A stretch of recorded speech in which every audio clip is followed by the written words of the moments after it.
Good morning students, welcome to Bindu Dadwal chemistry lessons. आज हम करते हैं हिमाचल प्रदेश बोर्ड का जो मॉडल क्वेश्चन पेपर है क्लास 11th का केमिस्ट्री का।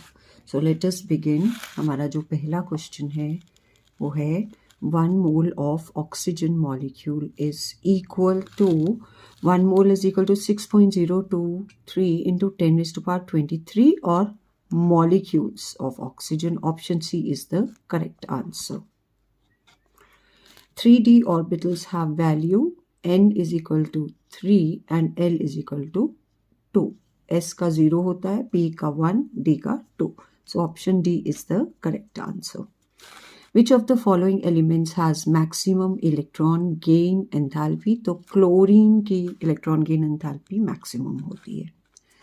Pyramidal geometry is associated with ammonia. Ammonia में नाइट्रोजन sp3 हाइब्रिडाइज्ड है, तो 4 sp3 हाइब्रिड ऑर्बिटल्स बनेंगे, लेकिन एक में लोन पेयर ऑफ इलेक्ट्रॉन्स हैं, तो इस तरह से इसका शेप पिरामिडल हो जाता है।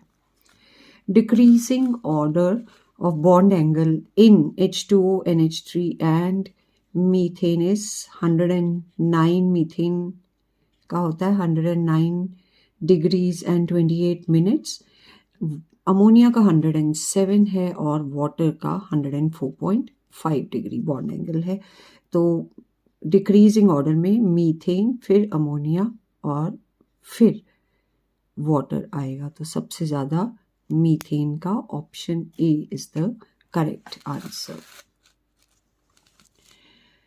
According to Boyle's law, at constant temperature, volume is directly proportional to 1 upon P. Volume is inversely proportional to P. Option B is the correct answer. For the reaction, N2 plus 3H2 gives 2 ammonia. Delta H is equal to delta U plus delta NgRT. अब delta number of gaseous moles in case of this reaction, products में 2 ammonia है, reactants में हमारे पास 1 nitrogen है और 3 hydrogen है, तो products minus reactants 2 minus 4 minus 2, तो delta U minus delta NgRT। So that means delta U में से कुछ माइनस करके डेल्टा H आ रहा है, तो delta H is less than delta U. Option C is the correct answer. Conjugate acid of base OH negative is, to find out conjugate acid हम H plus add करते हैं, तो we get H2O. So option B is the correct answer. Lithium shows diagonal relationship with, so option A is the correct answer. Functional group O belongs to the family of ethers. Lassane's test is not shown by diazonium salt. Free radicals are formed by homolytic fission. जब एक bond 2 बराबर हिस्सों में बढ़ता है तब free radicals produce होते हैं। What do you mean by significant figures? Figures in a number are all the certain digits plus 1 uncertain digits. Number of significant figures in 0.005030 are, left वाले significant नहीं होते हैं, तो ये 4 digits है, so significant figures 4 है। Define atomic number. So the number of unit positive charges carried by the nucleus of an atom is termed as the atomic number. Electronic configuration of chromium Z24 is 1s2, 2s2, 2p6, 3s2, 3p6, 3d5 and 4s1. Derive de Broglie equation. The photons of light having energy E is associated with wave of frequency nu. So according to Planck, E is equal to h nu. And according to Einstein, mass and energy are related. E is equal to mc squared. So we can say h nu is equal to mc squared. Now since nu is c by lambda, so we get hc by lambda is equal to mc square. तो c और c cut गया तो we get h by lambda is equal to mc या फिर lambda is equal to h by mc. अब यही equation जो है इसको हम मटेरियल पार्टिकल्स के लिए भी यूज़ कर सकते हैं. उस केस में जो c है v से रिप्लेस हो जाएगा एंड जो लैम्डा है it will be the wavelength of a particle of mass m. तो उस केस में रिलेशन हो जाएगा lambda is equal to h by M V and this equation is known as de Broglie's equation. Explain why half-filled and completely filled orbitals have extra stability. तो extra stability दो reason से होती है, एक symmetrical arrangement और एक large exchange energy. Symmetrical distribution के basis पे हम देखें तो क्रोमियम का 3d4 4s2 अगर configuration होता तो it was not symmetrical and symmetry leads to stability. तो ये जो 3d5 4s1 है ये ज़्यादा सिमेट्रिकल अरेंजमेंट है, ज़्यादा स्टेबल है, तो इसलिए सिमेट्री के बेसिस पे हम कह सकते हैं कि ये हाफ फिल्ड कन्फिग्रेशन ज़्यादा स्टेबल होगी. इसी तरह एक हाफ फिल्ड कन्फिग्रेशन में एक्सचेंज एनर्जी भी ज़्यादा प्रोड्यूस होती है. फॉर एग्जांपल अगर कन्फिग्रेशन हाफ फिल्ड नहीं होती 3d4 होती तो नंबर ऑफ एक्सचेंजेस जो है जैसे फर्स्ट इलेक्ट्रॉन सेकेंड थर्ड और फोर्थ से अपनी पोजीशन एक्सचेंज करके एनर्जी रिलीज कर सकता था, तो number of exchanges will be 3. Then second दो और से कर सकता है +2 5 और थर्ड एक फोर्थ वाले से कर सकता है तो +1. तो टोटल नंबर ऑफ एक्सचेंजेस हो जाएंगे 3 + 2 + 1 6. लेकिन अगर इसी कन्फिग्रेशन में D5 और 4s1 करते हैं तो डी का फर्स्ट इलेक्ट्रॉन 4 एक्सचेंजेस करेगा, सेकेंड 3 एक्सचेंजेस करेगा, थर्ड 2 एक्सचेंजेस करेगा और फोर्थ वाला 1 एक्सचेंज करेगा. तो नंबर ऑफ एक्सचेंजेस ज़्यादा हो जाएंगी 4 + 3 + 2 + 1 10. तो क्योंकि ज़्यादा एक्सचेंजेस होती हैं, ज़्यादा एनर्जी रिलीज होती है तो ज़्यादा स्टेबल होता है. तो हम देखते हैं कि हाफ फिल्ड और फुली फिल्ड कन्फिग्रेशन में सिमेट्री भी ज़्यादा होती है, एक्सचेंजेस भी ज़्यादा होती है, इसलिए ये ज़्यादा स्टेबल कन्फिग्रेशन होती है. Next question is radius of positive ion is always smaller than that of parent atom.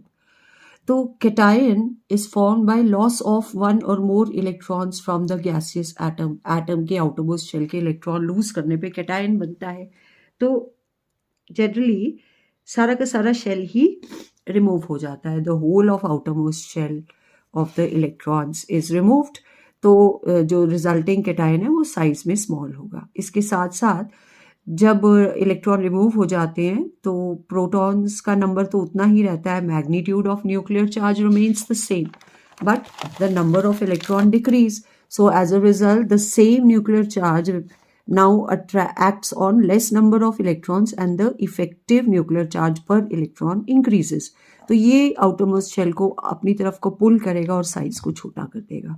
तो इस तरह से by losing electron there is a decrease in the size of ion. For example जब sodium atom के form में होता है तो उसकी रेडियस 186 पिकोमीटर होती है, लेकिन आयन में ये कम होके 95 पिकोमीटर रह जाती है. Next question is state and explain Dalton's law of partial pressures. The total pressure exerted by mixture of two or more non-reacting gases in a definite volume is equal to sum of individual pressures which each gas would exert if it occupies the same volume alone at constant temperature. तो total individual pressures के sum के बराबर होगा. Gas occupies 200 milliliter at a pressure of 0.820 bar at 20 degrees centigrade. So V1 is 200 ml, P1 is 0.820 bar. V2 हमको निकालना है when it is subjected to P2 है 1.025 bar. और टेम्परेचर सेम है तो this is Boyle's law. According to Boyle's law P1 V1 is equal to P2 V2. So putting the values we get 0.820 into 200 ml upon 1.025 is equal to V2. तो solve करने पे ये answer आ रहा है 160 milliliter. So 160 milliliter is the answer. Derive relationship between Kc and Kp. So for a general reaction, A moles of A plus B moles of B gives C moles of C plus D moles of D. जो equilibrium constant है, it will be concentration ratio of concentration of products to that of reactants. So products C raised to power C into D raised to power D upon A raised to power A into B raised to power B will give you the value of Kc. अब अगर ये gaseous reactants and products है तो Kp की value partial pressure से दी जा सकती है. So Kp will be pressure of C raised to power C into pressure of D raised to power D into pressure upon pressure of A raised to power A into pressure of B raised to power B. लेकिन ideal gas equation कहती है कि PV is equal to nRT. तो अगर V को इस side ले जाएं तो we get P is equal to N upon VRT, but N upon V is concentration. So partial pressure of any gas will be equal to concentration of that gas into RT. So अगर gas A है तो PA will be CART, PB will be CBRT, PC will be CCRT and PD will be CDRT. तो यहाँ पे हर partial pressure की जगह अब हम CART टर्म अगर डालें तो we get Kp is equal to C concentration of C into RT raised to power C into concentration of D into RT raised to power D upon concentration of A into RT raised to power A into concentration of B into RT raised to power B. So ये हमने concentrations को इस तरीके से लिख दिया, concentration of C, और इनको separate भी कर लिया, concentration of C into concentration of D, C raised to power C, D raised to power D, A raised to power A and B raised to power B, और RT raised to power C and RT raised to power D इनको अलग कर लिया. Now base same होने की वजह से RT raised to power C plus D हो जाएगा न्यूमरेटर्स में और RT raised to power A plus B हो जाएगा डिनोमिनेटर में. अब अगेन न्यूमरेटर और डिनोमिनेटर का बेस सेम है तो ऊपर वाली पास से नीचे वाली पास को सबट्रैक्ट कर सकते हैं. तो ये आ जाएगा ये टर्म ये Kc के बराबर है तो हमारे पास आ जाएगा Kp is equal to Kc into RT raised to power sum of moles of products minus sum of moles of reactants, which is equal to change in number of gaseous moles delta Ng. So this is our relation, Kp is equal to Kc into RT raised to power delta Ng. Next question is, give the general electronic configuration of group 13 elements. So this will be NS2NPX1 general electronic configuration. 3 electrons in outermost shell. Py is 0 and Pz is 0. Solid carbon dioxide is called dry ice. Complete the reaction CH2 plus ozone. तो इसमें double bond टूट जाएगा तो what we get is CH2 और ozone यहाँ add हो जाती है इस तरीके से. जब हम इसको जिंक और वाटर के साथ रिएक्ट करवाते हैं तो होमोलिटिक फिशन होती है और 2 मॉलिक्यूल्स फॉर्मेल्डिहाइड के बनेंगे. साथ में जो ये ऑक्सीजन है H2O के साथ रिएक्ट करके H2O2 बनाएगा. So these are the products. Next is give aromatization reaction. तो 6 कार्बन से ऊपर का कंपाउंड को जब हम हाई प्रेशर और हाई टेम्परेचर पे हीट करते हैं in presence of oxides of vanadium, chromium etcetera, तो वो एक एरोमेटिक कंपाउंड में कन्वर्ट हो जाता है. इस प्रोसेस को हम एरोमेटाइजेशन रिएक्शन कहते हैं. What is acid rain? So, in thickly populated industrial areas nitrogen के ऑक्साइड्स और सल्फर के ऑक्साइड जो हैं वो रेन के वाटर के साथ in presence of air combine करके एसिडिक रेन्स बनाते हैं, एसिड्स बनाते हैं जो वाटर में डिजॉल्व होके एसिडिक रेन के फॉर्म में गिरता है. इस तरह की रेन का जो pH है इट इज़ लेस देन 5.6 और this rain is called acid rain. As harmful effects of acid rain are, it makes the statues made of marble and limestone corrode. They get corroded. Articles of metal will lose their luster when acid rain falls on them. Soil gets depleted from useful nutrients.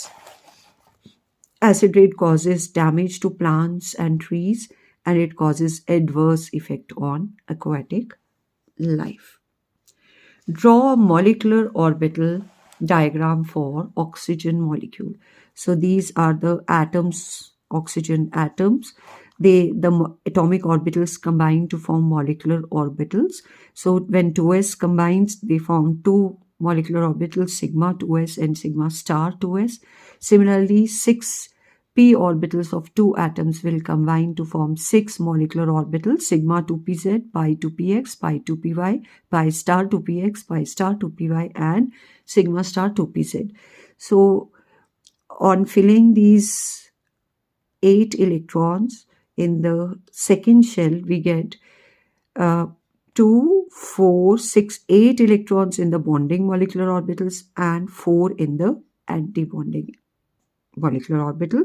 So the molecular electronic configuration is sigma 2s2, sigma star 2s2, sigma 2pz2, pi 2px2, pi 2py2, pi star 2px1, and pi star 2py1.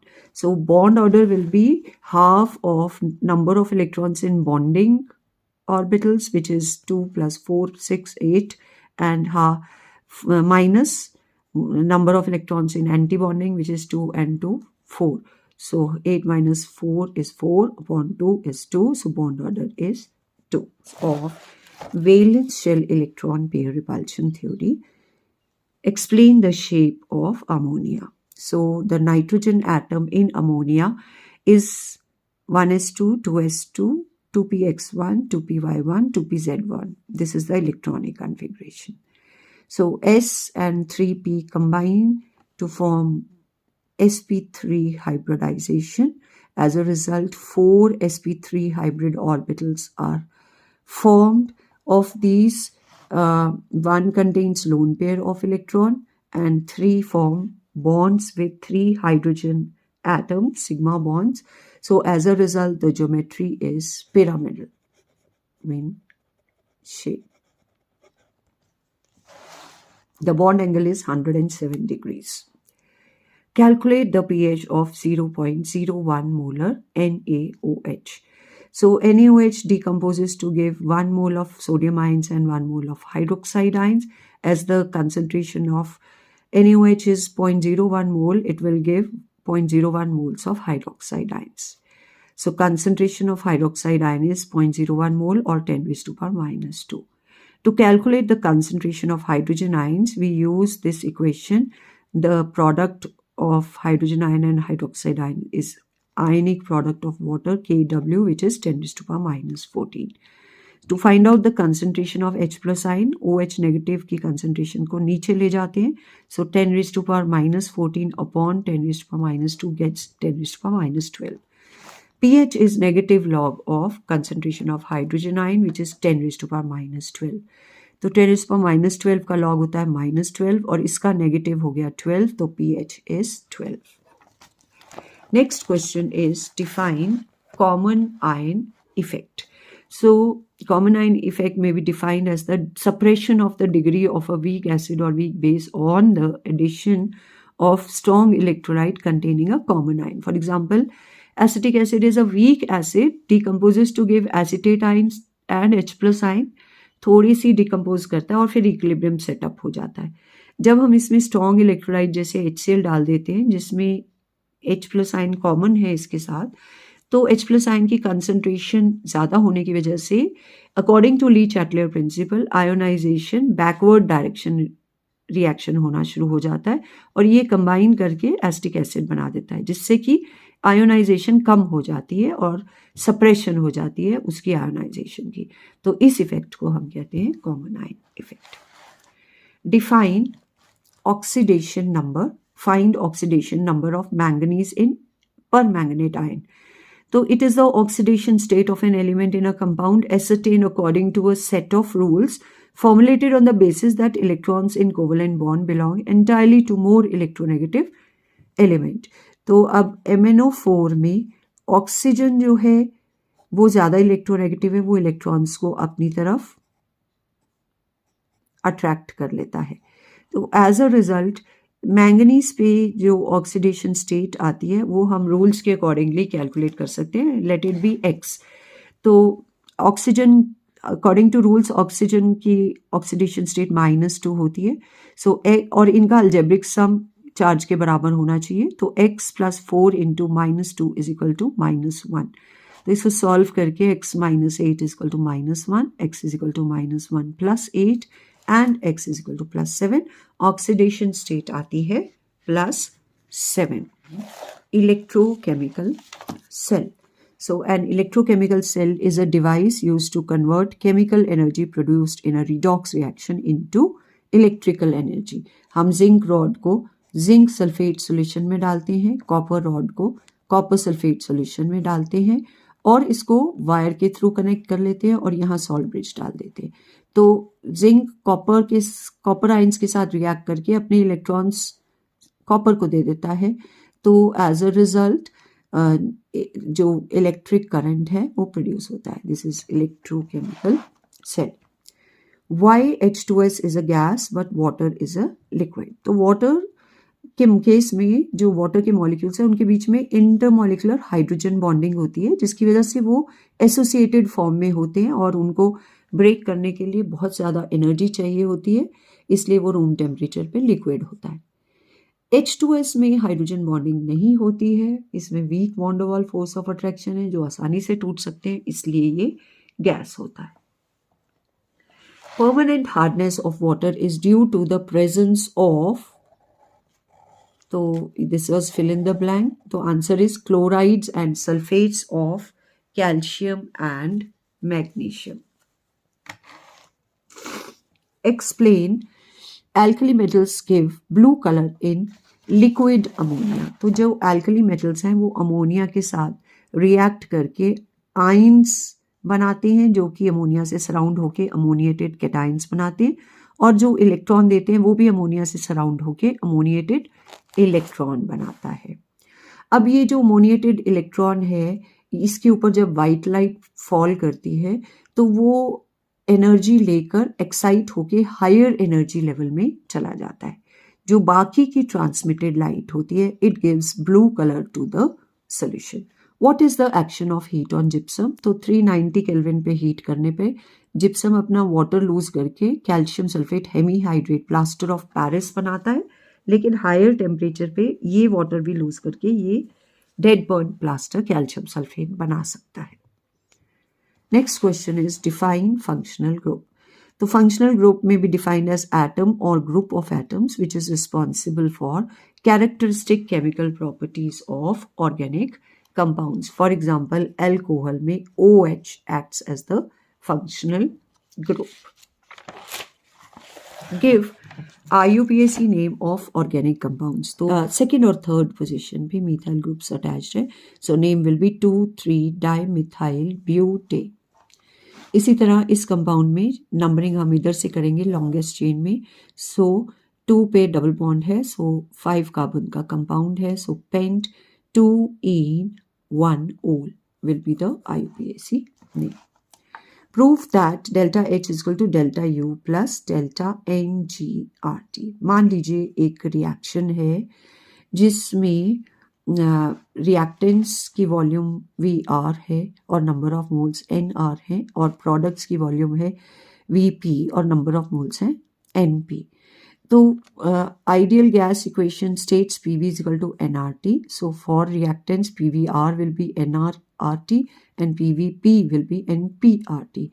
By subtracting this from this equation, we get PVP minus VR is equal to NP minus nRRT. So VP minus VR is delta V and NP minus NR is delta NGRT. So we get P delta V is equal to delta NGRT. लेकिन हमें पता है enthalpy change जो है it is delta U plus P delta V. P delta V की जगह हम delta NGRT डाल देंगे and we get delta H is equal to delta U plus delta NGRT. Hence proved. Define exothermic and endothermic reactions. So those chemical reactions which occur by evolution of heat are called exothermic reaction. For example, burning of carbon to form carbon dioxide. And those chemical reactions which occur by absorption of heat are known as endothermic reaction. For example, formation of nitric oxide is endothermic. Discuss the structure of diborane. तो diborane में boron atom जो है ground state में configuration होती है 1s2 2s2 2px1. लेकिन excited state में ये वाला इलेक्ट्रॉन इधर आ जाता है और कन्फिग्रेशन हो जाती है 1s2 2s1 2px1 2py1 2pz0. अब ये एक s और 3p आपस में sp3 हाइब्रिडाइजेशन अंडरगो करके 4 sp3 हाइब्रिड ऑर्बिटल्स बनाते हैं. तो ये 4 sp3 हाइब्रिड ऑर्बिटल्स में 3 में एक इलेक्ट्रॉन होता है और एक वेकेंट होता है. वेकेंट को हमने डॉटेड दिखाया है. इनमें 3 में से 2 हाइड्रोजन एटम्स के साथ सिग्मा बॉन्ड फॉर्म कर लेते हैं और नॉर्मल बॉन्ड कोवेलेंट बॉन्ड बनाते हैं. लेकिन ये वाला हाफ फिल्ड एक दूसरे बोरॉन एटम के वेकेंट ऑर्बिटल के साथ कंबाइन करके हाइड्रोजन के साथ ओवरलैप करके एक 3 सेंटर्ड 2 इलेक्ट्रॉन बॉन्ड बनाएगा और इसी तरीके से इस बोरॉन का वेकेंट और इसका हाफ फिल्ड हाइड्रोजन के साथ 3 सेंटर्ड इलेक्ट्रॉन पेयर बॉन्ड बनाएगा. तो हाइब्रिडाइजेशन होती है sp3. ये वाले हाइड्रोजन हैं इनको हम ब्रिजिंग लिगेंड्स कहते हैं और ये जो बॉन्ड है बोरॉन हाइड्रोजन बोरॉन बॉन्ड ये एक बनाना को रिजेंबल करता है, इसलिए इस बॉन्ड को बनाना बॉन्ड कहा जाता है. तो this is the structure of diborane. CCl4 can not be hydrolysed but SiCl4 can explain. तो कार्बन जो है वो हाइड्रोलाइज इसलिए नहीं हो सकता है कि उसमें वेकेंट डी ऑर्बिटल्स नहीं होते. मैक्सिमम 4 बॉन्ड बना सकता है जो वो ऑलरेडी बना चुका है. तो और वाटर के साथ वो कंबाइन नहीं कर सकता है, इसलिए कोई एक्शन नहीं होता और वो हाइड्रोलाइसिस अंडरगो नहीं करता है. लेकिन सिलिकॉन में वेकेंट डी ऑर्बिटल्स होते हैं जिनमें वाटर का ऑक्सीजन अपना lone pair of electron donate करके 4 से अपनी कोवेलेंसी को एक्सपैंड करके 5 कर लेता है. तो जब ये 5 बॉन्ड बना रहा है तो उस टाइम पे ये वाटर का H और SiCl4 का Cl कंबाइन करके HCl बना के निकल जाएंगे और as a result Cl OH से रिप्लेस हो जाएगा. तो इस तरीके से ये रिप्लेस हो गया. इस तरीके से बाकी तीनों वाटर मॉलिक्यूल्स भी एक एक करके Cl को OH से रिप्लेस कर देते हैं and SiCl4 gets hydrolyzed into SiOH4 types. तो इस तरह से SiCl4 गेट्स हाइड्रोलाइज्ड क्योंकि इसमें d ऑर्बिटल्स होते हैं, लेकिन कार्बन में नहीं होते, वो नहीं होता है. Next question is why carbon dioxide is gas but SiO2 is solid. तो कार्बन डाइऑक्साइड में कार्बन ऑक्सीजन के साथ 2 बॉन्ड बनाता है, एक सिग्मा और एक पाई. तो कार्बन का जो 2p ऑर्बिटल है वो ऑक्सीजन के 2p ऑर्बिटल्स के साथ साइड वाइज ओवरलैप करके पाई बॉन्ड बनाता है.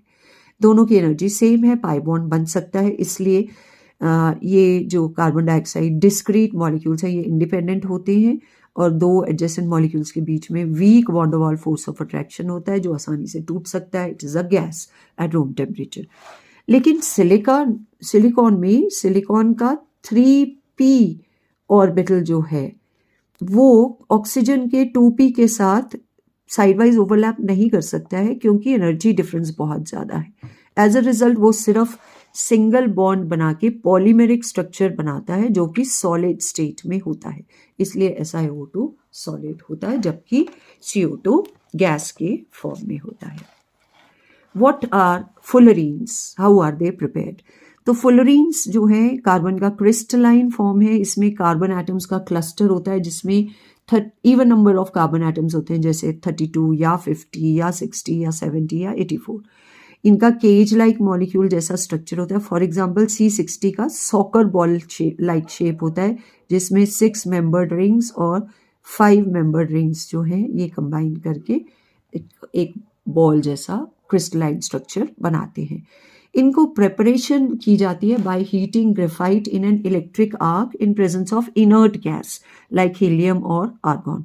तो कार्बन वेपोराइज्ड फॉर्म में इसको हम कंडेंस करेंगे तो ये फुलरीन सूट के फॉर्म में मिलेगा, जो कि या तो रिंग्स होती हैं ऑफ 60 कार्बन एटम्स, कुछ 70 वाली भी होती हैं, और इनको फिर हम सॉल्वेंट जैसे बेंजीन या टॉल्यूइन में डिसॉल्व करते हैं बाय क्रोमेटोग्राफी टेक्निक। एल्यूमिना के ऊपर हम ये सूट को के ऊपर से सॉल्वेंट डालेंगे, सॉल्वेंट में डिसॉल्व करके ये हमें कंपाउंड्स अलग हो जाएंगे।